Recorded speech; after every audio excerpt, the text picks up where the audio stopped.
जय भोले शंकर की। नमस्कार दोस्तों, स्वागत करता हूं एक बार फिर से नए व्लॉग में। आज हम हैं तुंगनाथ महादेव के दर्शन करने के लिए।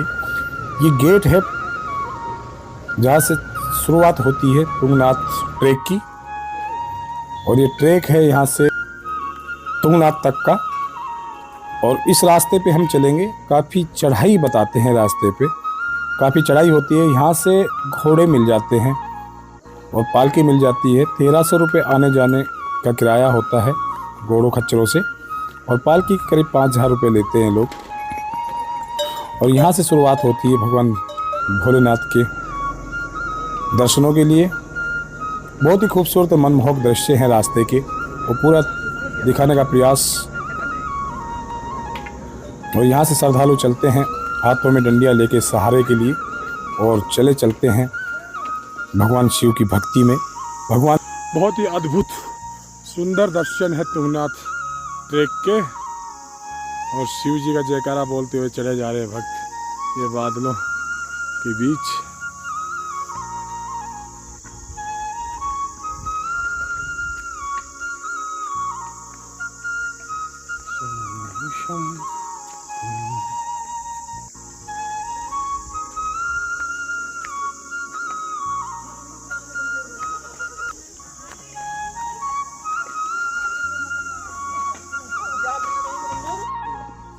और ये देखिए कितने खूबसूरत नज़ारे हैं। ऊपर नीला आसमान, बीच में हरियाली, और उसी रास्ते पे चलते हुए भगवान भोलेनाथ की दर्शनों के लिए आतुर। ये घास के बुग्याल हैं, यहाँ बुग्याल बोलते हैं घास के मैदानों को।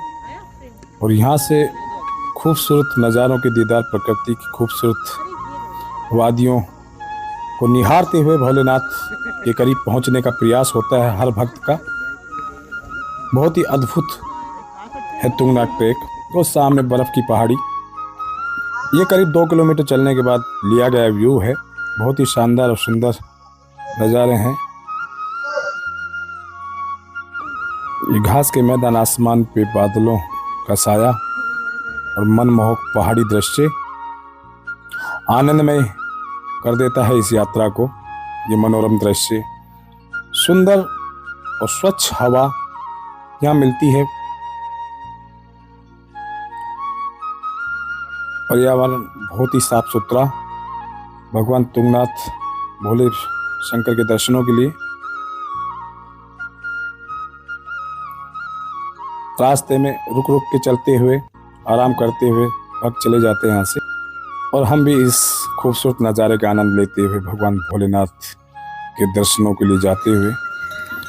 ये किस तरह से चढ़ के आते हैं लोग पालकियों में बैठ के,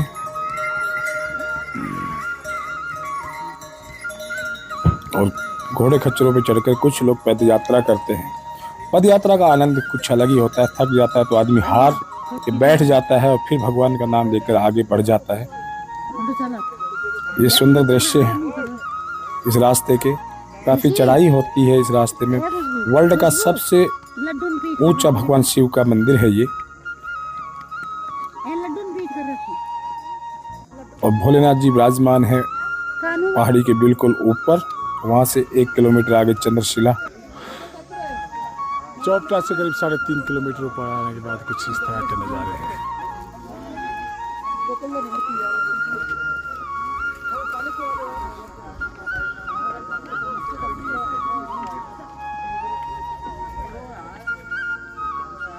ये चंद्रशिला,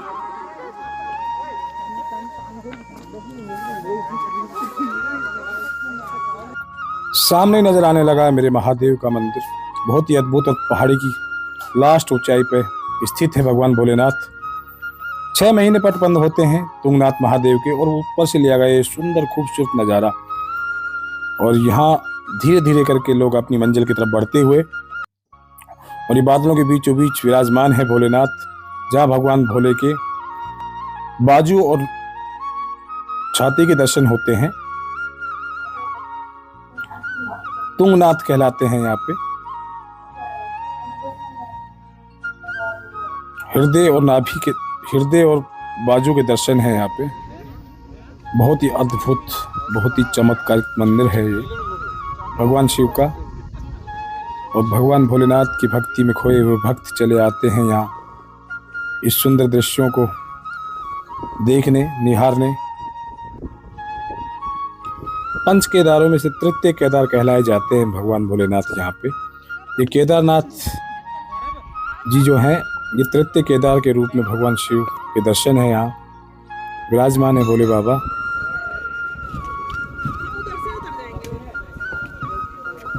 तुंगनाथ में चढ़ते वक्त थकान इसलिए नहीं होती कि यहाँ खूबसूरत दृश्य देखने को मिलते हैं। ये मंदिर परिसर से लिया हुआ चित्र है, यहाँ विराजमान है भोले बाबा और पहुँच गए यहाँ काफ़ी मेहनत के बाद मंदिर में। करीब 3 घंटे का ट्रैक है यहाँ भगवान शिव के मंदिर में पहुँचने का। बहुत ही अद्भुत दर्शन है भगवान भोलेनाथ के। ये दरवाज़ा है, गेट है जहाँ से एंट्री होती है और सामने ही भगवान भोलेनाथ जी विराजमान हैं। ये मंदिर है भगवान शिव का।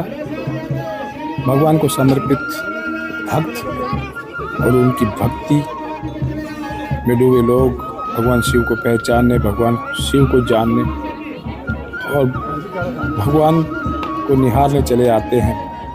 पूरे भारत से आते हैं लोग यहाँ पे भगवान शिव को दर्शनों के लिए। 6 महीने पट बंद होते हैं यहाँ पे।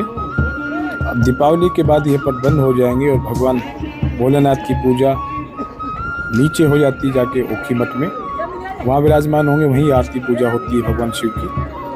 और ये पूरा पहाड़ी क्षेत्र बर्फ़ से ढक जाता है उन 6 महीनों में और बहुत ही भयंकर बर्फबारी होती है।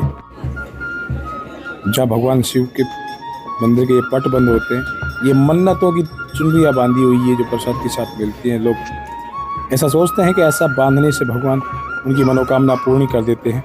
और यहाँ से आगे का ट्रैक पड़ता है भगवान शिव का सबसे ऊंचाई पे स्थित है भगवान भोलेनाथ।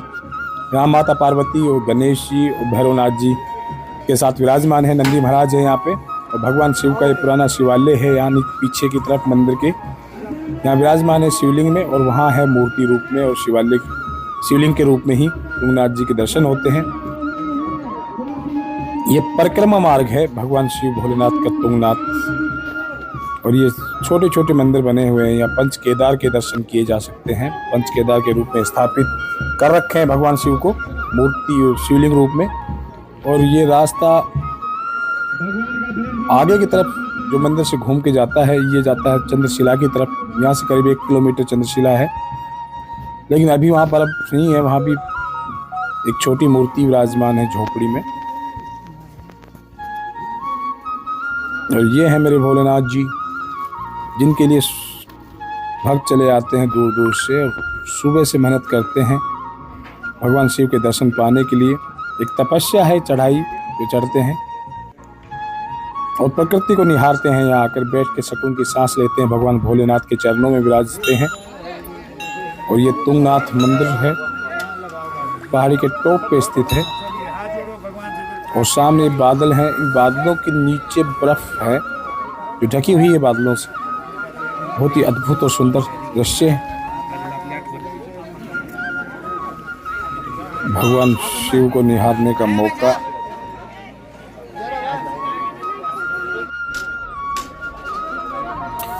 हमने भी दर्शन किए भगवान शिव के। और भगवान शिव को नमन करके मंदिर परिसर से बाहर निकलकर एक सामने बहुत ही बड़ा मैदान है घास का, उसी पे बैठ के प्रकृति को निहारने का मौका मिला।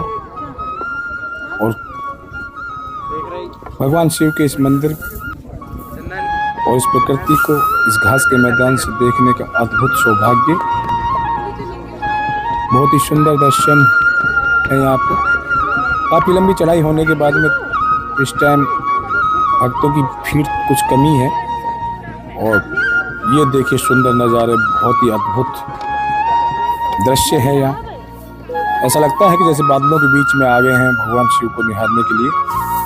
और बादलों के बीच में बैठ के भगवान भोलेनाथ की भक्ति में खो जाने को मन बेचैन होता है यहाँ पे।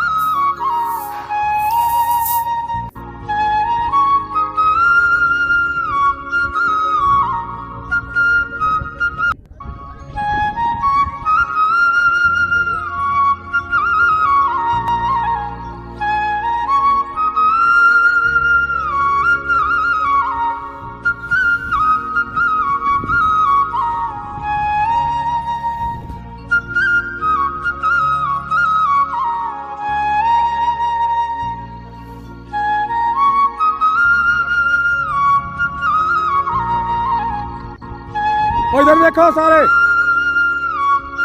अनु, अनु